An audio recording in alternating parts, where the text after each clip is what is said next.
Okay.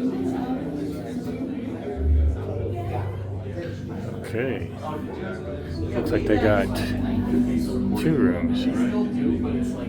Interesting. That they have here is very small. It's like All right, thanks. it's crazy how limited it is. But yeah, these things all way. That was a great power that you have. Yeah. And Macintosh really is great. Yeah.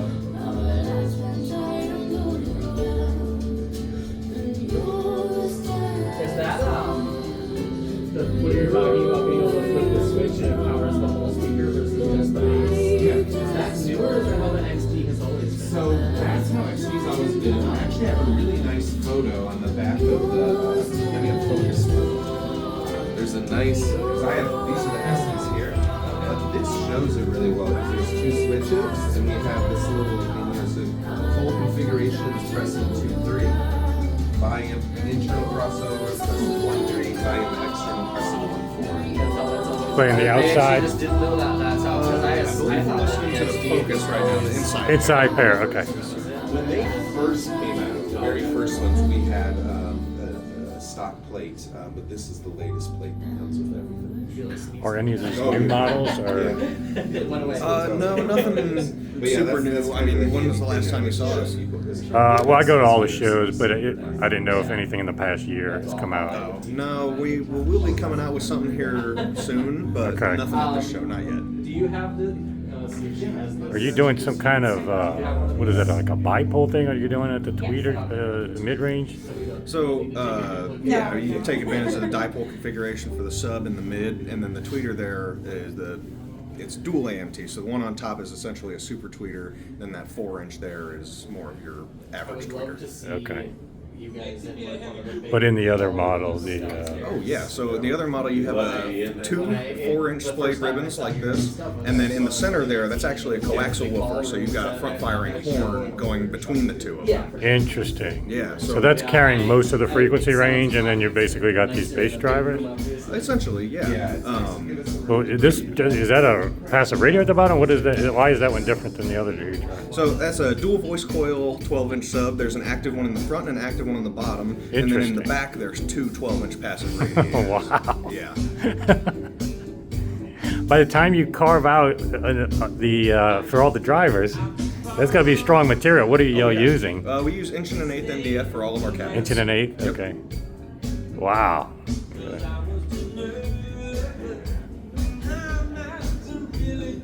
And then on the very top and on the sides, behind the grill, there are different drivers there. We call them stereo enhancement drivers. And essentially all they do On the is... top? Yeah, on the top and then on both sides. Behind these grills, there's even more drivers. Yes, sir.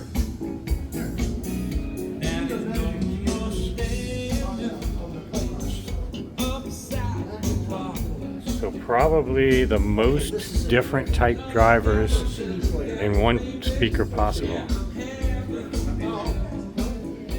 Oh, the Macintosh CD player? And you're doing the wavelet processing. Yes, sir. Wavelet 2. Okay. The measurements in here were pretty good or bad? For the Valor, it was a real challenge to get them to sound okay. Okay. Truthfully, they're not perfect in here, but we did the best we could. Okay. The Focus do sound good in this room, They're more size appropriate for though. here. Yes, sir. Yeah. Yep. What's the difference in price we're talking about? So the Focus, these ones here are a passive version, so they're 13.2. The Valors are 92,000. Okay. So a big difference in price. Yes, oh yeah. yes, yeah. Yes, sir. You got a test CD. Oh, absolutely. Let me get that plugged in for you. That'd be fantastic. Playing a little bit low volume, but Yeah. really it's more important to kind of understand their concept. This is playing a little bit louder here. I'll give this to Jay. He'll be able to assist you on the factory.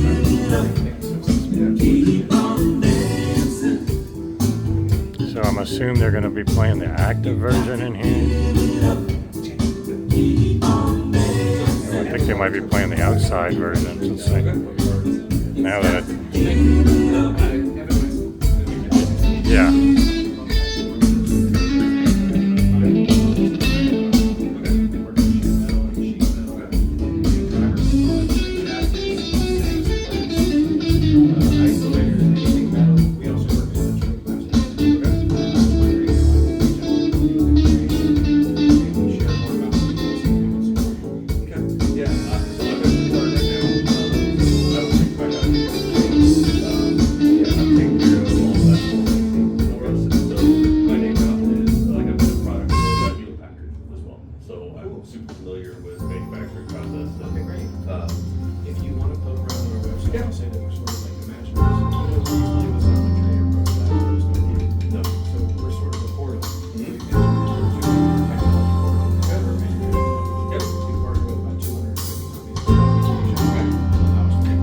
they use, they've been an innovator in this room. They call it time domain correction.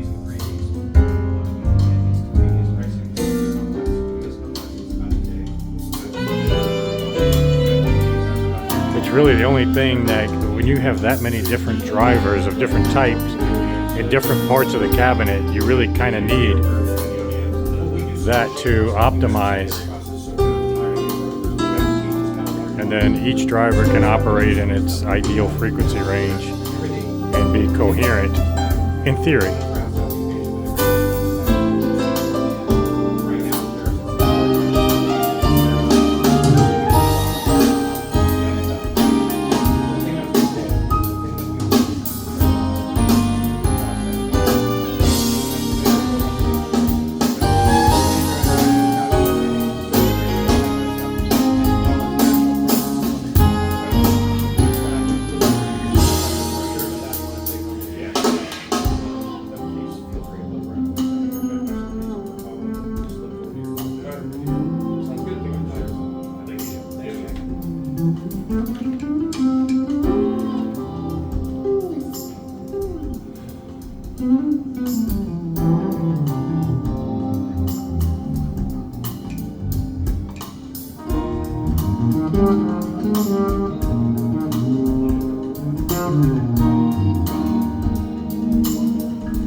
Well, the other ones are in the other room, right?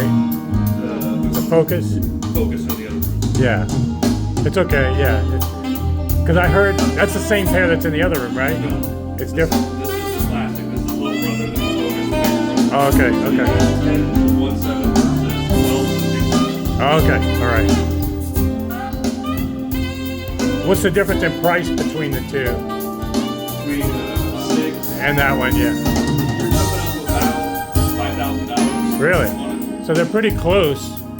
Relatively, yeah. Any reason why you would have two models so close, or?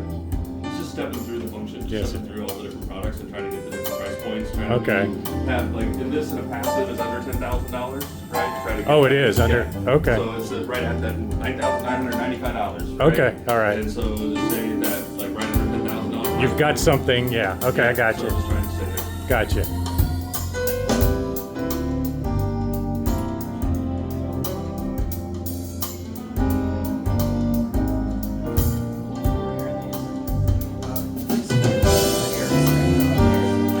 So for those unfamiliar with the Wavelet, can you basically give people an overview of what the Wavelet is doing? Yeah, so the Wavelet is, first of all, it's our preamp, so it does all the switching between all the different components on it. It is our DAC, right? So it's got our digital analog converter in it, and it does room correction. So the big thing that we have is time domain room correction.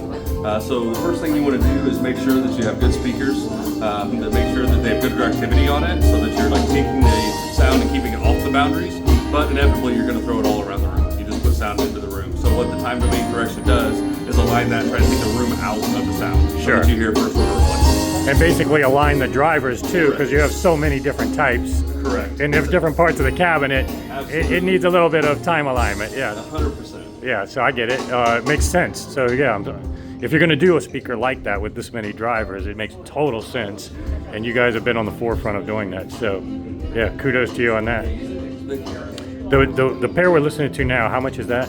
The system that we're listening to right now is $30,000. Okay. So it's $25,000 for the speakers, and then you add the processor in there. It's an upgraded processor to the Wavelet, and then adds another $5,000. All right, and then you're just ready to go, basically. Yep. Yeah. Very nice. All right, thank you so much. Thank you so All much. right.